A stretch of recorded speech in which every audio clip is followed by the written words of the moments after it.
नमस्कार, न्यूज डंकामध्ये मी अमित काळे आपलं मनापासून स्वागत करतो। राज्यात तडाखेबंद भाषणाच्या माध्यमातून शरद पवार यांच्याबद्दल एकामागून एक असे गौप्यस्फोट करणाऱ्या उपमुख्यमंत्री अजित पवार यांच्या भाषणानंतर आज ज्येष्ठ नेते शरद पवार काय बोलणार, अजित पवार यांच्या भाषणावर घणाघाती टीका करणार का, अशा बातम्या दिवसभर विविध वृत्तवाहिन्यांवर सुरू होत्या। त्यामुळे राज्याचं लक्ष हे शरद पवार यांच्या पुण्यातील पत्रकार परिषदेकडे होतं। मात्र शरद पवार यांनी सगळ्यांचाच हिरमोड करून टाकला। अजित पवार यांच्या आरोपांना त्यांनी फारशी उत्तरं दिली नाहीत। शरद पवार यांची ही जुनी सवय राहिलेली आहे, आपल्यावर झालेल्या आरोपांना ते फारसे उत्तर देण्याच्या फंदात पडत नाहीत।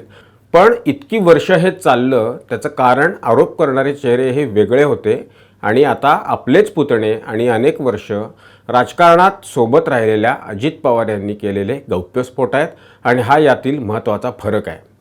मात्र शरद पवार यांच्या आजच्या पत्रकार परिषदेमधून ज्या प्रकारे अजित पवार यांनी केलेले आरोप त्यांनी खोडून काढणं अपेक्षित होतं तसं काहीच घडलेलं नाही। ही पत्रकार परिषद म्हणजे डोंगर पोखरून उंदीर काढणारी ठरली।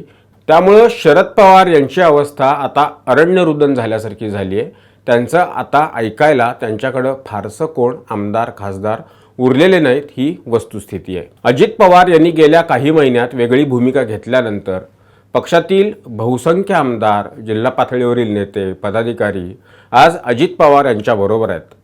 शरद पवार यांच्याकडे आता फारसं कोणी उरलेलं नाही।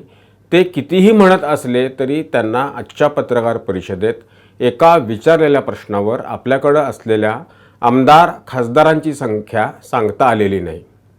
योग्य वेळी सांगेन असं एक राजकारणात वापरून वापरून गुळगुळीत झालेले विधान शरद पवार यांनी केलंय। त्यांचं दुःख ऐकायला आता केवळ नेहमीचेच 4 लोक उरलेत हेच यातून स्पष्ट होतं।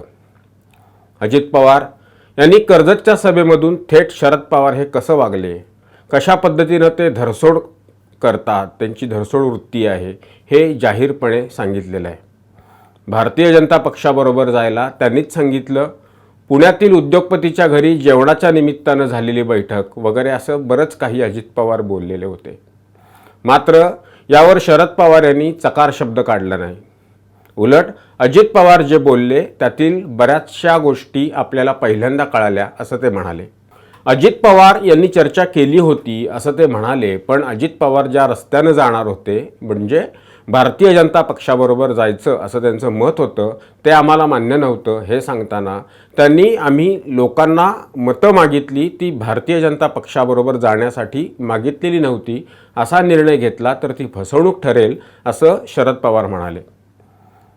आता आम्हाला इथे एक प्रश्न पडतो किंवा तो विचारावासा वाटतो, तो असा आहे की 2019च्या विधानसभा निवडणुकीत ज्या राष्ट्रवादी काँग्रेस पक्षानं लोकांसमोर जाताना भारतीय जनता पक्ष आणि शिवसेना यांच्या विरोधात मतं मांडून मतं मागितली आणि लोकांनी किती मतं दिली, म्हणजे किती त्यांचे आमदार दोन्ही काँग्रेसचे निवडून आले ते आपण पाहिलेलं आहे। म्हणजे दोन्ही काँग्रेसला लोकांनी राज्याची सूत्रं दिली नव्हती। स्पष्ट बहुमत हे भारतीय जनता पक्ष आणि शिवसेनेला दिलेलं असताना मग शरद पवार यांच्या नेतृत्वाखाली 2 काँग्रेस आणि शिवसेना अशी महाविकास आघाडी कशी बनली किंवा ती कशी बनवण्यात आली, तेव्हा आपण लोकांची फसवणूक करत आहोत असं त्यांना किंवा त्यांच्या सहकाऱ्यांना का वाटलं नाही। त्यावेळी सुद्धा दोन्ही काँग्रेस शिवसेनेच्या विरोधातच बोलत होते, जसं ते भारतीय जनता पक्षाच्या विरोधात बोलत होते तसं ते शिवसेनेच्या पण विरोधात बोलत होते।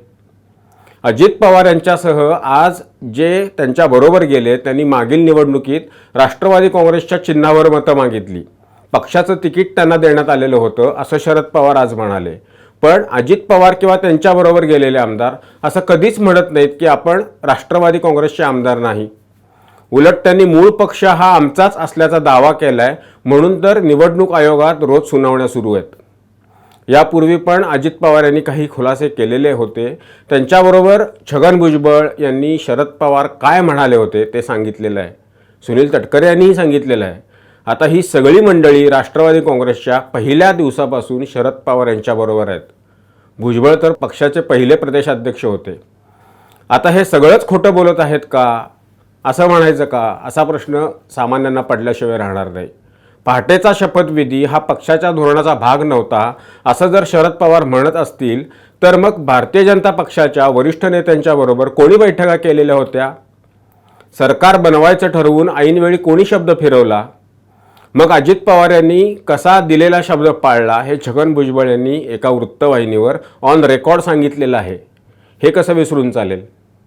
यातून एका म्हशीला वैरण दाखवायची आणि 10 म्हशींना कसं हमरट ठेवायचं हे शरद पवार यांचं राजकारण आपल्याला लक्षात आल्याशिवाय राहणार नाही. पूर्वी कधी 1980च्या दशकात असंच शरद पवार यांचे आमदार मोठ्या प्रमाणावर त्यांना सोडून गेले होते.